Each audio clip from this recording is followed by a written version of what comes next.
कहानी की शुरुआत में हम ब्रिटेन के कुछ MI6 एजेंट्स को देखते हैं जो यहाँ एक डेडली वायरस को सिक्योर करने के मिशन पर आए होते हैं। लेकिन तभी उनके सामने ब्रिक्सटन नाम का एक खतरनाक बंदा आकर खड़ा हो जाता है। जैसे कि आप लोगों को तो पता ही है दोस्तों, ब्रिक्सटन इंसान होने के बावजूद एक ह्यूमन रोबोट जैसी सुपर पावर्स रखता है। खैर, मौके पर ही वह सभी MI6 एजेंट्स को पकड़कर बुरी तरह धोना शुरू कर देता है। कुछ ही पलों में वह लगभग पूरी टीम को धूल चटा देता है। यह दृश्य देख MI6 की एक फीमेल एजेंट हैटी तुरंत एक ट्रक के अंदर घुस जाती है और दरवाजा अंदर से लॉक कर देती है। इधर ब्रिक्सटन ट्रक के पीछे जाकर अपने जबरदस्त मुक्कों से उसके दरवाजे को छपटा करना शुरू कर देता है। मौके पर ही हैटी ट्रक लेकर वहां से भागने लगती है, लेकिन कुछ ही दूर आगे बढ़ते ही उसकी गाड़ी पलट जाती है। हैटी समझ जाती है कि वायरस को यहाँ से ले जाना किसी भी हाल में मुमकिन नहीं है और अगर यह ब्रिक्सटन के हाथ लग गया तो अंजाम बहुत भयानक हो सकता है। इसलिए वह वायरस को खुद के अंदर ही इंजेक्ट कर लेती है ताकि वह दुश्मनों के हाथ न लग सके और किसी तरह वहां से बचकर निकल जाती है। इधर जब ब्रिक्सटन ट्रक के पास पहुंचकर देखता है तो वायरस और हैटी दोनों ही मिसिंग होते हैं। इसके बाद वह अपनी टीम को बुलाकर सभी को उस लड़की के पीछे लगा देता है। तभी हम देखते हैं कि एक सुपर बाइक अपने आप ही चलती हुई ब्रिक्सटन के पास आकर खड़ी हो जाती है। इससे आप अंदाजा लगा ही सकते हो दोस्तों कि ब्रिक्सटन की टेक्नोलॉजी और ताकत किस लेवल की है। खैर, सीन शिफ्ट होने पर हम दो टकलों को देखते हैं। ये दोनों दुनिया के सबसे खतरनाक फील्ड एजेंट्स माने जाते हैं। तभी दोनों का एक ही टाइम पर कॉल बज उठता है। आगे उन्हें बताया जाता है कि लंदन से एक बहुत ही भयानक वायरस चोरी हो चुका है। अगर यह वायरस गलती से भी गलत हाथों में पड़ गया तो करोड़ों लोगों की जान खतरे में पड़ सकती है और पूरी दुनिया में तबाही मच सकती है। इसलिए तुम दोनों का काम होगा जल्द से जल्द उस वायरस को ढूंढ निकालना और उसे गलत हाथों में पड़ने से रोकना। मिशन मिलते ही दोनों बिना वक्त गंवाए काम पर लग जाते हैं। जांच के दौरान उन्हें एक अहम लीड मिलती है जो सीधा अमेरिका के लॉस एंजलिस में मौजूद एक नाइट क्लब तक पहुंचाती है। इधर टकला नंबर 1 उसी लीड का पीछा करते हुए नाइट क्लब में पहुंच जाता है। मौके पर ही वह वहां मौजूद कुछ गैंगस्टर्स को बुरी तरह धोना शुरू कर देता है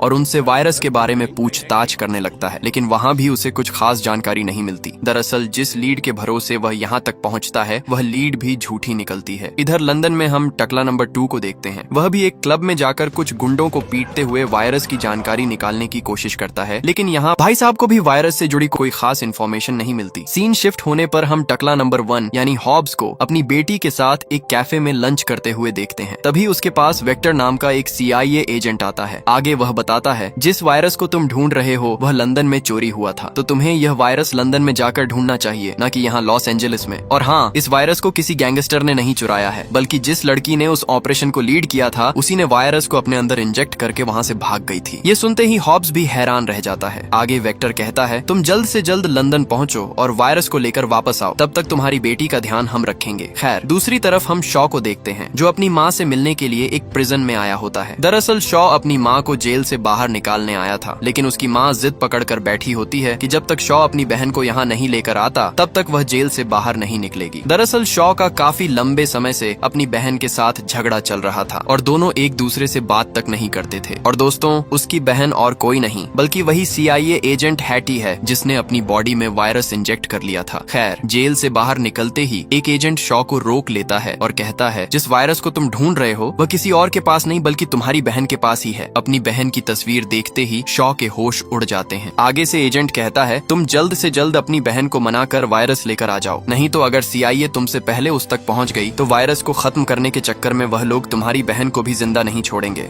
यह सुनते ही शॉ बिना एक पल गंवाए अपनी बहन की तलाश में निकल पड़ता है। इधर हॉब्स भी लंदन पहुंचकर हैटी की खोज शुरू कर देता है। अगले ही दिन दोनों एक ही CIA ऑफिस में टकरा जाते हैं। जैसे कि आप लोगों को तो पता ही है दोस्तों, ये दोनों टकलों का आपस में बिल्कुल भी नहीं बनता। दोनों एक दूसरे के जानी दुश्मन होते हैं और एक दूसरे की शक्ल तक देखना पसंद नहीं करते। खैर, जब उन्हें पता चलता है कि इस मिशन को पूरा करने के लिए उन्हें मिलकर काम करना होगा तो दोनों ही इस बात से साफ इनकार कर देते हैं। दोनों का मानना था कि वह अकेले ही इस मिशन को पूरा कर सकते हैं। इसीलिए दोनों अपने अपने रास्ते निकल पड़ते हैं और हैटी की तलाश में जुट जाते हैं। रात होते ही हम हैटी को देखते हैं जो अपनी पहचान छुपाने के लिए भेष बदलकर वहां से भाग रही होती है। दरअसल वह पुलिस और ब्रिक्सटन दोनों की नजरों से बचने की कोशिश कर रही थी, लेकिन CIA से मिली इंफॉर्मेशन की मदद से हॉब्स पहले ही उसकी लोकेशन तक पहुंच चुका होता है। आगे वह शांति से हैटी को अपने साथ चलने के लिए कहता है, लेकिन हैटी उसकी एक भी बात नहीं सुनती। उल्टा वह अपना हेलमेट हेलमेट निकालकर सीधा उसके सिर पर दे मारती है। इसके बाद दोनों के बीच जबरदस्त हाथापाई शुरू हो जाती है। हैटी हर मुमकिन कोशिश करती है वहाँ से भाग निकलने की, लेकिन इतने हट्टे कट्टे पहलवान से बच पाना उसके लिए आसान नहीं था। अंततः हॉब्स उसे काबू में कर लेता है और उसे सीधा CIA के इंट्रोगेशन रूम में ले आता है। आगे से वह उससे इंट्रोगेशन करते हुए वायरस के बारे में पूछने लगता है। नहीं पता कि आखिर तुम किस वायरस की बात कर रहे हो। जाने मन। खैर, टकला अपनी हर मुमकिन कोशिश करता है हैटी से इन्फॉर्मेशन निकालने की, लेकिन बहन जी उसे कुछ भी नहीं बताती। इसी बीच हॉब्स को अपनी छोटी बेटी का कॉल आ जाता है। इधर भाई साहब अपनी बेटी से बात करने में बिजी हो जाता है और उधर हैटी अपने हाथ छुड़ाकर वहाँ मौजूद गार्ड्स को धोना शुरू कर देती है। कुछ ही देर में जब हॉब्स यह सब देखता है तो वह तुरंत जाकर हैटी को दोबारा दबोच लेता है, लेकिन हैटी भी कम शातिर नहीं होती। मौका मिलते ही वह सीधा हॉब्स को गन पॉइंट पर ले लेती है। खैर, दोनों एक दूसरे को काबू में करने की कोशिश ही कर रहे होते हैं कि तभी शॉ वहाँ आ पहुँचता है। आते ही वह अपनी बंदूक हॉब्स पर तानते हुए अपनी बहन को छोड़ने को कहता है, लेकिन हॉब्स साफ कह देता है कि जब तक हम वायरस को इसकी बॉडी से निकाल नहीं देते हैटी कहीं नहीं जाएगी। इधर शॉ भी अपनी बहन को लेकर वहाँ से निकलना चाहता था। खैर, दोनों के बीच इसी बात को लेकर बहस अभी चल ही रही होती है कि तभी ब्रिक्सटन अपनी पूरी टीम के साथ बिल्डिंग की कांच की खिड़कियां तोड़कर धमाकेदार एंट्री मारता है और आते ही दोनों टकलों की तरफ ताबड़तोड़ गोलियां बरसाना शुरू कर देता है। मौके का फायदा उठाते ही वह हैटी को कंधे पर उठाता है और बिल्डिंग से बाहर छलांग लगा देता है। ये देख हॉब्स भी बिना एक पल गंवाए उसके पीछे बिल्डिंग से सीधा नीचे कूद पड़ता है और रास्ते में हॉब्स ब्रिक्सटन के एक आदमी को पकड़कर बुरी तरह धोना शुरू कर देता है। इधर शॉ भी बिना वक्त गंवाए लिफ्ट के जरिए नीचे उतरने लगता है। नीचे पहुंचते ही ब्रिक्सटन के आदमी उसका रास्ता रोक लेते हैं, लेकिन शॉ भी एक एक करके सभी को ठोकना शुरू कर देता है। उधर ब्रिक्सटन का पीछा करते हुए हॉब्स ऊपर से सीधा एक गाड़ी के ऊपर आ गिरता है। नीचे गिरते ही उसका सामना ब्रिक्सटन से हो जाता है। टकले को लग रहा था कि इस भड़वे को तो वह एक ही शॉट में निपटा देगा, लेकिन मौके पर ही ब्रिक्सटन उसे ऐसा जोरदार शॉट मारता है कि चाचा सीधा धूल चाटने लगता है। दूसरी तरफ हम हैटी को देखते हैं जो किसी तरह वहाँ से बचकर नंगे पैर भाग रही होती है। इधर काफी देर तक ब्रिक्सटन से लड़ने के बाद दोनों टकले समझ जाते हैं कि इस भाई साहब को हराना इतना आसान बिल्कुल भी नहीं होने वाला। इसलिए हॉब्स अपना दिमाग दौड़ाते हुए मौका देखकर एक कार के नीचे बम फेंक देता है। ब्लास्ट होते ही कार सीधा ब्रिक्सटन के ऊपर आ गिरती है। इसी मौके का फायदा उठाते हुए दोनों टकले हैटी को लेकर वहाँ से फरार हो जाते हैं, लेकिन ब्रिक्सटन कहाँ उनका पीछा छोड़ने वाला था। वह तुरंत अपने चमचों को साफ आदेश देता है, सालों दोनों टकलुओं को ठोक दो और उस लड़की को जिंदा मेरे पास लेकर आओ। इसी के साथ वह खुद भी उनके पीछे निकल पड़ता है और देखते ही देखते लंदन की सड़कों पर एक जबरदस्त कार चेज शुरू हो जाती है। ऐसे ही कुछ देर आगे बढ़ने के बाद शॉ अपनी गाड़ी को एक लॉरी के नीचे से निकाल देता है, लेकिन उसके पीछे आ रहा ब्रिक्सटन भी अपनी सुपर बाइक को बहुत ही खतरनाक तरीके से उसी लॉरी के नीचे से निकाल लेता है। यह दृश्य देख शॉ भी समझ जाता है कि इस भाई साहब से पीछा छुड़ाना इतना आसान बिल्कुल भी नहीं होने वाला। इसलिए वह अपनी गाड़ी को और भी तेज दौड़ाने लगता है। ऐसे ही काफी देर तक जबरदस्त कार चेज चलती रहती है, लेकिन मौका देखते ही शॉ अचानक अपनी गाड़ी को काट कर ब्रिक्सटन की तरफ मोड़ देता है, जिसके चलते ब्रिक्सटन अपनी बाइक का बैलेंस खो देता है और सीधा एक बस से जा टकराता है। इसी मौके का फायदा उठाते हुए तीनों वहाँ से फाइनली निकल जाते हैं। इधर हम देखते हैं कि ब्रिक्सटन ने अपनी बाइक से पूरी बस में छेद कर दिया होता है। जब वह देखता है कि दोनों टकले हैटी को लेकर उसकी आंखों के सामने से भाग निकले हैं तो उसका गुस्सा 7वें आसमान पर पहुंच जाता है। इधर काफी दूर निकलने के बाद तीनों एक सेफ लोकेशन पर गाड़ी रोक देते हैं। वहीं सड़क के किनारे लगे एक बिल बोर्ड पर उनकी नजर पड़ती है, जहां दोनों टकलों की तस्वीर दिखाते हुए पूरे शहर में यह खबर चल रही होती है कि इन दोनों ने लंदन का एक बहुत ही खतरनाक वायरस चुरा लिया है और अब यह लंदन के टॉप मोस्ट वांटेड टेररिस्ट बन चुके हैं। ये देख तीनों के होश उड़ जाते हैं। इधर हम ब्रिक्सटन को देखते हैं। दरअसल दोस्तों, ये न्यूज ब्रिक्सटन ही चलवा रहा होता है, क्योंकि वह पूरी दुनिया की नजरों में हॉब्स और शॉ को टेररिस्ट साबित करना चाहता था, ताकि कोई भी इनकी मदद न करे और यह दोनों कहीं भी छुप न पाए। ब्रिक्सटन अच्छी तरह जानता था कि अपनी बहन को बचाने के लिए यह दोनों दुनिया के किसी भी कोने में जा सकते हैं, इसलिए अब उन्हें पकड़ने के लिए वह पूरे लंदन में यह झूठी खबर फैला देता है। खैर, इधर हॉब्स दोनों को एक बहुत ही अहम आदमी की तस्वीर दिखाते हुए कहता है, यही वह साइंटिस्ट है जिसने सबसे पहले इस वायरस को बनाया था। अगर हम इसे ढूंढ निकालते हैं तो सिर्फ यही हैटी की बॉडी से इस वायरस को सुरक्षित निकाल सकता है। खैर, ऐसे ही एक दिन खोजते खोजते शॉ को आखिरकार वह साइंटिस्ट मिल जाता है। मौके पर ही वह उसे उठाकर अपने ठिकाने पर ले आता है। आगे से शॉ साइंटिस्ट से हैटी की बॉडी में मौजूद वायरस को निकालने के लिए कहता है। साइंटिस्ट कहता है, इसकी बॉडी से वायरस निकालने के सिर्फ 2 ही रास्ते हैं, या तो इसे मार दो और इसकी बॉडी को जिंदा जला दो, क्योंकि यह वायरस इतना खतरनाक है कि अगर इसकी बॉडी को नहीं जलाया गया तो यह हवा में फैलकर लाखों लोगों की जान ले सकता है। अपनी बहन को जलाने की बात सुनते ही शॉ का खून खौल उठता है। वह गुस्से में साइंटिस्ट पर पूरी तरह भड़क जाता है और उसे तुरंत कोई दूसरा तरीका बताने को कहता है। तब साइंटिस्ट कहता है, इसके अलावा सिर्फ एक ही रास्ता है, तुम लोगों को ईटियोनन लैब में जाकर वायरस को निकालने वाली मशीन लानी होगी। सिर्फ वही मशीन हैटी की बॉडी से वायरस को सुरक्षित तरीके से निकाल सकती है, लेकिन ये काम लगभग नामुमकिन है क्योंकि ईटियोनन लैब दुनिया की सबसे हाई सिक्योरिटी लैब है, साइंटिस्ट आगे कहता है। और हाँ, क्योंकि वायरस अब हैटी की बॉडी में तेजी से फैल रहा है, अगर अगले 24 घंटों के अंदर इस वायरस को इसकी बॉडी से नहीं निकाला गया तो इसे बचाना नामुमकिन हो जाएगा। ये सुनते ही तीनों समझ जाते हैं कि उनके पास वक्त बहुत कम बचा है। अगर हैटी की जान बचानी है तो उन्हें हर हाल में रूस में मौजूद ईटियोनन लैब पहुंचना ही होगा, क्योंकि वायरस को सुरक्षित तरीके से निकालने वाली मशीन सिर्फ वहीं मौजूद है। लेकिन दोस्तों, ईटियोनन लैब तक पहुंचना जितना मुश्किल था उससे कई गुना मुश्किल था वहां से जिंदा वापस लौटना। खैर, बिना एक पल गंवाए शॉ अपने सोर्सेज की मदद से तीनों के लिए नकली पासपोर्ट का इंतजाम कर देता है। इसके बाद तीनों उन्हीं पासपोर्ट के सहारे एयरपोर्ट पर इमिग्रेशन क्रॉस करने की कोशिश करते हैं। इधर हम देखते हैं कि शॉ और हैटी तो आराम से इमिग्रेशन पार कर लेते हैं, सब कुछ उनके प्लान के मुताबिक ही चल रहा होता है। लेकिन जैसे ही हॉब्स अपना पासपोर्ट इमिग्रेशन ऑफिसर को दिखाता है, ऑफिसर तुरंत पासपोर्ट देखकर शक कर लेता है और कहता है, चाचा तुम्हें ये पासपोर्ट कहाँ से मिला? दरअसल दोस्तों, शॉ बिल्कुल भी नहीं चाहता था कि हॉब्स उसके साथ इस मिशन पर आए, इसीलिए उसने जानबूझकर हॉब्स के लिए एक घटिया नकली पासपोर्ट बनवाया था। उधर हैटी बार बार को याद दिला रही होती है कि उनके पास वक्त बहुत कम है, लेकिन ये दोनों टकले अभी भी अपनी बचकानी हरकतों से बाज नहीं आ रहे होते। लेकिन कुछ देर बाद हम देखते हैं कि हॉब्स पता नहीं कैसे फ्लाइट में टपक जाता है। आते ही वह शॉ के ऊपर मीठी मीठी गालियां देना शुरू कर देता है। तू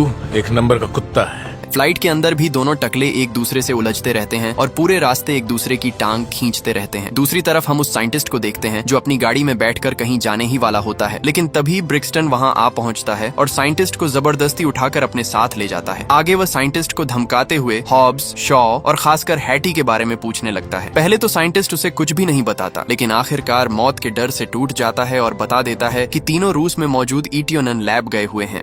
इधर लंबी फ्लाइट के बाद तीनों आखिरकार रूस पहुंच जाते हैं। सबसे पहले तीनों एक लेडी गैंगस्टर के ठिकाने पर जाते हैं। दरअसल ईटियोनन लैब के अंदर घुसने के लिए उन्हें अंदर की जानकारी और जरूरी हथियारों की जरूरत थी, जो सिर्फ यही लेडी गैंगस्टर दिला सकती थी। और दोस्तों, यह लेडी गैंगस्टर और कोई नहीं बल्कि शॉ की मंगेतर मार्गरीटा होती है। खैर, तभी मार्गरीटा अपनी डिजिटल एलईडी स्क्रीन पर ईटियोनन लैब का पूरा मैप दिखाती है और लैब की सिक्योरिटी के बारे में समझाती है। इसी के साथ वह उन्हें bullet proof jackets, heavy rifles और मिशन के लिए जरूरी कई संसाधन भी देती है। खैर दोस्तों, यहाँ इनका असली प्लान यह होता है कि सबसे पहले हैटी को जानबूझकर ब्रिक्सटन के आदमियों के हाथों पकड़वा दिया जाए, क्योंकि उन्हें पूरा यकीन था कि ब्रिक्सटन के आदमी हैटी को सीधा ईटियोनन लैब लेकर जाएंगे और उसी मौके का फायदा उठाकर दोनों टकले लैब के अंदर एंट्री मारेंगे। प्लान के मुताबिक ब्रिक्सटन हैटी को पकड़कर सीधा ईटियोनन लैब में ले आता है। दूसरी तरफ दोनों टकले भी मौका देखकर लैब के अंदर एंट्री मार लेते हैं और अंदर घुसते ही हर एक एग्जिट पॉइंट पर अपने एडवांस टाइम बॉम्ब लगा देते हैं। इसके बाद शॉ सबसे पहले बाहर मौजूद गार्ड्स पर टूट पड़ता है। इधर हॉब्स के सामने भी एक हट्टा कट्टा और तगड़ा आदमी आकर खड़ा हो जाता है, लेकिन हॉब्स उसका भी एक ही शॉट में काम तमाम कर देता है। उधर शॉ भी बहुत ही भयानक तरीके से दुश्मनों का फाड़ रहा होता है। ऐसे ही काफी देर तक दुश्मनों को ठोकने के बाद जैसे ही दोनों एक दरवाजा अनलॉक करते हैं तो देखते हैं कि उनके सामने खुद ब्रिक्सटन अपने सैकड़ों गार्ड्स के साथ खड़ा बेसब्री से उन दोनों का ही इंतजार कर रहा होता है। मौके पर ही दोनों टकलुओं को बुरी तरह पीट कर बेहोश कर दिया जाता है और दोनों को होस्टेज बना लिया जाता है। इधर हम हैटी को लैब के अंदर देखते हैं, जहां उसकी बॉडी से वायरस निकालने का काम शुरू हो चुका होता है। इसी बीच मौका मिलते ही हैटी अचानक दोनों गार्ड्स पर अटैक कर देती है और मौके पर ही दोनों को सीधा नरक भेज देती है। इसके बाद वह साइंटिस्ट को लेकर वहां से निकलने लगती है। इधर दोनों टकलुओं को एक इलेक्ट्रिक चेयर में बांधकर ब्रिक्सटन उन्हें इलेक्ट्रिक शॉक देता रहता है। तभी आगे से वह कहता है, तुम दोनों टकलुओं को कितना खुजली होता है यार, मन तो कर रहा है कि तुम दोनों टकलुओं का तबला बजा दूं। मैं तुम दोनों को एक मौका देता हूँ, मेरे साथ जुड़ जाओ, जिंदा छोड़ दूंगा, नहीं तो यमराज के पास जाने के लिए तैयार हो जाओ। लेकिन दोनों टकले ही ब्रिक्सटन की किसी भी बात पर ध्यान नहीं देते और आपस में ही झगड़ा शुरू कर देते हैं, जिसके चलते वह दोनों को लगातार इलेक्ट्रिक शॉक देता ही रहता है। कुछ ही देर में हैटी वहाँ पहुँच जाती है और सीधा ब्रिक्सटन को गन पॉइंट पर ले लेती है, लेकिन जैसे ही हैटी ट्रिगर दबाती है, गन से एक भी गोली नहीं चलती। आगे से ब्रिक्सटन हंसते हुए कहता है, मैडम, यहाँ हर एक हथियार चलने से पहले मेरा परमिशन लेता है। तभी पीछे से साइंटिस्ट वहां आ जाता है और अपनी फ्लेयर गन से सीधा ब्रिक्सटन पर फायर कर देता है। इसी अफरा तफरी का फायदा उठाते हुए दोनों टकले खुद को छुड़ा लेते हैं और वहां मौजूद गार्ड्स की धुनाई कर देते हैं। इधर साइंटिस्ट भी अपनी फ्लेयर गन लेकर अंधाधुंध गार्ड्स पर फायर करता रहता है। ऐसे ही कुछ देर लड़ने के बाद दोनों टकले गाड़ी में चढ़ जाते हैं और वहाँ से निकल पड़ते हैं। कुछ ही देर में हैटी भी उनकी गाड़ी में चढ़ जाती है। आगे वह तुरंत बताती है कि वायरस निकालने वाली मशीन बगल में खड़े ट्रक में मौजूद है। यह सुनते ही हॉब्स बिना एक पल गंवाए गाड़ी से कूदकर सीधे ट्रक की तरफ दौड़ पड़ता है और उसे चलाना शुरू कर देता है। इसी बीच उनके द्वारा लगाए गए टाइम बॉम्ब का टाइमर पूरा हो जाता है और देखते ही देखते पूरी बिल्डिंग धमाकों से गूंज उठती है। हॉब्स अपनी हर मुमकिन कोशिश करता है कि किसी भी तरह उस ट्रक को जल्द से जल्द लैब से बाहर निकाल सके। उधर बाहर शॉ के पीछे भी ढेर सारे गार्ड्स लग चुके होते हैं। उनसे पीछा छुड़ाने के लिए वह अपनी गाड़ी को एक बड़ी बिल्डिंग के ऊपर से कुदवा देता है। इतनी ऊंचाई से छलांग लगाने की वजह से उसकी गाड़ी बुरी तरह डैमेज हो जाती है और उसमें से धुआं निकलने लगता है। इसलिए वह तुरंत हॉब्स को बुलाता है ताकि हैटी को ट्रक में शिफ्ट किया जा सके, क्योंकि वायरस निकालने वाली मशीन उसी ट्रक में मौजूद होती है। इधर हॉब्स भी ट्रक लेकर बिल्डिंग तोड़ते हुए आखिरकार बाहर निकल आता है। कुछ ही देर में शॉ अपनी बहन को ट्रक में चढ़ा देता है, लेकिन ब्रिक्सटन कहाँ उनका पीछा छोड़ने वाला था। अगले ही पल वह भी सीधे उनके ट्रक पर हमला बोल देता है और इसी के साथ यहाँ सोलो वर्सेस डुओ मैच शुरू हो जाता है। ब्रिक्सटन इतना ताकतवर होता है कि अकेले ही दोनों को आसानी से हैंडल कर लेता है, लेकिन लगातार हो रहे धमाकों की वजह से पावर प्लांट का एक भारी स्ट्रक्चर उनके ऊपर आ गिरता है, जिसके चलते ब्रिक्सटन भी वहीं दब जाता है। इसी मौके का फायदा उठाकर तीनों एक बार फिर वहां से फरार हो जाते हैं। कुछ दूर निकलने के बाद जैसे ही हॉब्स वायरस निकालने वाली मशीन को चेक करता है तो देखता है कि लगातार हुए धमाकों और भाग दौड़ के दौरान मशीन पूरी तरह खराब हो चुकी होती है। यह देख तीनों के होश उड़ जाते हैं। तभी हैटी मायूस होकर कहती है, 24 घंटे पूरे होने में अब सिर्फ 1 घंटा ही बचा है। मशीन भी खराब हो चुकी है, इसलिए मुझे मारकर जिंदा जला दो, नहीं तो मेरी वजह से करोड़ों लोगों की जान चली जाएगी। लेकिन हॉब्स इतनी आसानी से हार मानने वालों में से नहीं था। आगे से वह हैटी से कहता है, मैं एक ऐसे आदमी को जानता हूँ जो इस मशीन को ठीक कर सकता है, लेकिन उसके लिए तुम दोनों को मेरे साथ चलना होगा। ये सुनते ही तीनों बिना एक पल गंवाए हॉब्स के साथ निकल पड़ते हैं। एक्चुअली दोस्तों, हॉब्स इन दोनों को अपने ही घर लेकर जा रहा होता है, क्योंकि हैटी के लिए उसके घर से ज्यादा सेफ लोकेशन और कहीं नहीं हो सकती थी। कुछ घंटों बाद तीनों आखिरकार हॉब्स के घर पहुंच जाते हैं। इतने सालों बाद जैसे ही उसका भाई हॉब्स को देखता है, उसका गुस्सा 7वें आसमान पर पहुंच जाता है और आते ही उसे एक जोरदार मुक्का दे मारता है। आगे वह कहता है, साले भड़वे, इतने साल बाहर अय्याशी करके अब घर याद आया है, और वो भी इतनी सारी मुसीबत लेकर। निकल जा यहाँ से, इससे पहले कि मैं तेरी चमड़ी उधेड़ दूं। हॉब्स का छोटा भाई उसे पेल ही रहा होता है कि तभी दोनों की आवाज सुनकर उनकी मम्मी बाहर आ जाती हैं। आगे वह कहती हैं, इतने सालों बाद तो मेरा बेटा घर आया है और तुम लोग आते ही शुरू हो गए। बंद करो ये सब, वरना एक एक को चप्पल से मारूंगी। खैर, माहौल शांत होने के बाद हॉब्स अपनी मम्मी से मिलता है और अपने भाइयों को पूरी सिचुएशन अच्छे से समझाता है कि किस तरह उन्हें फंसाया गया है, और अगर टाइम रहते हैटी की बॉडी से वायरस नहीं निकाला गया तो दुनिया में मौजूद करोड़ों लोगों की जान खतरे में पड़ जाएगी। ये सब सुनने के बाद उसकी मम्मी को भी समझ आ जाता है कि मामला बहुत गंभीर है। आगे से वह कहती हैं, तुम सभी अपने भाई की मदद करोगे, नहीं तो एक एक को पकड़कर चप्पल से मारूंगी। खैर, दूसरी तरफ हम ब्रिक्सटन को देखते हैं, जो अपनी बॉडी में अलग अलग तरह के केमिकल्स इंजेक्ट करके खुद को रिकवर कर रहा होता है। इस बार वह ठान लेता है कि अब किसी को भी जिंदा नहीं छोड़ेगा। इसी के साथ वह अपने आदमियों को लेकर अगले हमले की तैयारी शुरू कर देता है। इधर हॉब्स भी अपने सभी भाइयों के साथ आखिरी युद्ध की तैयारी में जुट जाता है। दरअसल दोस्तों, हॉब्स का पूरा परिवार ही हट्टे कट्टे पहलवानों से भरा पड़ा था। हर एक भाई ताकत के मामले में किसी पहाड़ से कम नहीं था। अब आप खुद ही अंदाजा लगा सकते हो कि आगे होने वाली लड़ाई कितनी भयानक होने वाली थी। एक तरफ ब्रिक्सटन और उसकी पूरी फौज, और दूसरी तरफ हॉब्स के हट्टे कट्टे भाई ब्रदर। खैर, इधर हॉब्स का छोटा भाई वायरस निकालने वाली मशीन को ठीक करने में जुट जाता है और काफी मेहनत के बाद आखिरकार उसे ठीक भी कर देता है। मशीन ठीक होते ही सभी भाई बिना एक पल गंवाए हैटी की बॉडी से वायरस निकालने की प्रक्रिया शुरू कर देते हैं और कुछ ही मिनटों में वायरस को सफलतापूर्वक निकालकर हैटी को आजाद कर देते हैं। लेकिन तब तक ब्रिक्सटन भी अपनी पूरी फौज के साथ वहां पहुंच चुका होता है। हॉब्स भी अपने सभी भाइयों को लेकर फैमिली गेटअप में बाहर निकलता है। आगे हॉब्स ब्रिक्सटन से कहता है, देख भाई, जिस वायरस के लिए तू यहाँ तक आया था वह पहले ही तबाह हो चुका है, इसलिए भलाई इसी में है कि तू यहाँ से निकल जा, वरना आज धरती पर ही तुझे नरक दिखा दूंगा। लेकिन ब्रिक्सटन कहाँ पीछे हटने वाला था। उसके इशारा करते ही उसके सभी गार्ड्स अपनी अपनी बंदूकें उनकी तरफ तान देते हैं। उधर हॉब्स के सभी हट्टे कट्टे भाई भी दुश्मनों को चीर फाड़ देने के लिए पूरी तरह तैयार खड़े होते हैं और इसी के साथ शुरू होती है इस फिल्म की सबसे भयानक और धमाकेदार लड़ाई। लड़ाई शुरू होते ही हॉब्स के सभी हट्टे कट्टे भाई एक एक दुश्मन को पकड़कर धोना शुरू कर देते हैं। इधर हम घुंघराले बाल वाले भाई को भी देखते हैं जिसे हम रोमन रेंस के नाम से जानते हैं। चाचा इधर ही अपना WWE खेलना शुरू कर देता है। खैर उधर दोनों टकले भी भयानक तरीके से दुश्मनों को फेलते रहते हैं। इधर ब्रिक्सटन भी अपना सोलो वर्सेस स्क्वाड मैच खेलना शुरू कर देता है। इसी अफरा तफरी का फायदा उठाकर कुछ दुश्मन हैटी को पकड़कर ले जाने लगते हैं। तभी हॉब्स की नजर उन पर पड़ जाती है और वह उन दरिंदों को पेलना शुरू कर देता है। इधर मैदान के बीच इतनी धुआंधार रेसलिंग चल रही होती है कि कौन किसे मार रहा है ये समझना भी मुश्किल हो जाता है। खैर कुछ ही देर में वहाँ एक हेलीकॉप्टर आ जाता है। दरअसल दोस्तों इस हेलीकॉप्टर को ब्रिक्सटन ने ही हैटी को लेकर निकलने के लिए बुलाया होता है। इसी के साथ वह हैटी को हेलीकॉप्टर में बिठाकर वहाँ से भागने लगता है, लेकिन दोनों ही टकले उसे देख लेते हैं। मौके पर खड़ा मॉन्स्टर ट्रक लेकर दोनों ब्रिक्सटन का शिकार करने निकल पड़ते हैं। वहीं हॉब्स ट्रक में मौजूद एक बड़ी जंजीर हेलीकॉप्टर में फंसा देता है और उसे कुत्ते की तरह खींचकर अपने साथ ले जाने लगता है। लेकिन दोस्तों यह सिलसिला ज्यादा देर तक नहीं चल पाता, क्योंकि एक अकेला ट्रक इतने भारी हेलीकॉप्टर को ज्यादा देर तक खींच नहीं सकता था। तभी हॉब्स के बाकी भाई भी